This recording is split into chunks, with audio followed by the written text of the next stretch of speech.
We have the idea of Neuralink. Yeah. For everybody hearing it for the first time, Brendan, can you give us an intro, what it is, what it does, how it works, how it got started, where we are right now? Well, shockingly, this is the brainchild of a guy named Elon Musk.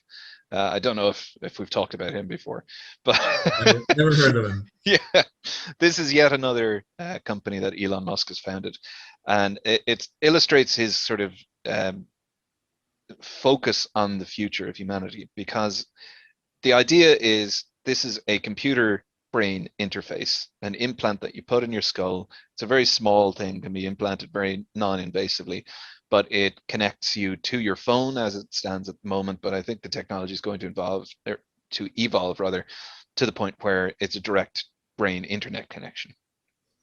And the thought behind it is not what you might expect, because I think a lot of people viewed this evolution as like well, for a while phones are getting smaller, now they're getting big again, or they have gotten big, and the sort of the functionality was getting closer and closer to a limbic interface, meaning you don't really think too hard about it. It's more an extension of yourself, and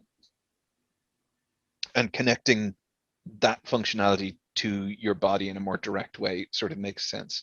But actually, the reason that Musk pursued this is almost the opposite angle, because he was looking at the advent of AI, as we've been talking about, and we were talking about it in sort of a customer service business capacity. But where is the dividing line between AI that can establish a rapport with the customer and talk about their cat's visit to the vet, and an AI that can call up a service that it wants to avail of, an AI that has self-determination and actual artificial intelligence and personhood of its own.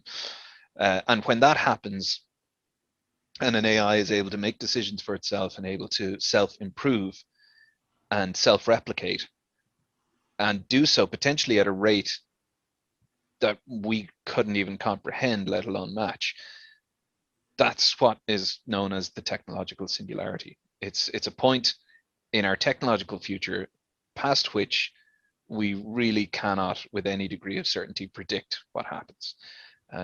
Does the AI even care about humanity anymore? Are we an impediment to it? Does it wipe us out? Does it co-opt our processing power in our brains?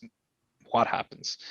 We don't know. We don't know. It's a kind of a scary prospect rather, because we don't know what happens after that. And so Musk thinks about this a lot.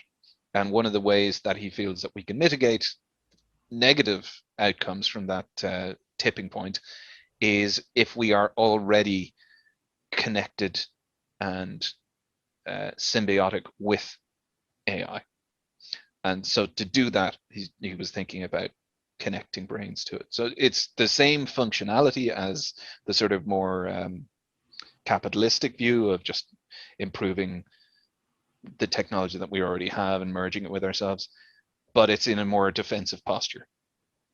And they're making. Sorry, if I remember correctly, he said something in the lines of, "We might not be on the same level, but we might go along for the ride." Yeah, exactly. So it gets really, really weird really quickly, because we're looking at, first off, this thing will start as a new way of interfacing with your devices. So you can send a text message with your brain, or you can look things up online without a screen.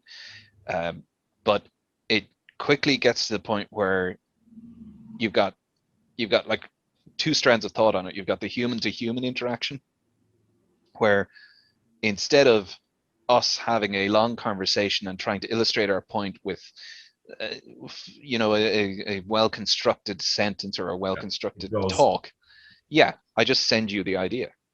Like, what if we did this instead? And I have complete understanding of it. I fully understand what you wanted to say. It completely integrates. I'm like, I know what he was getting at in an instant, like bam. And not only that, these ideas can get way more complex, because not only do we have the organic processor working on it, we also have additional cloud processing or quantum computers. as technology advances, so too does our ability or our cognition capacity. Yeah.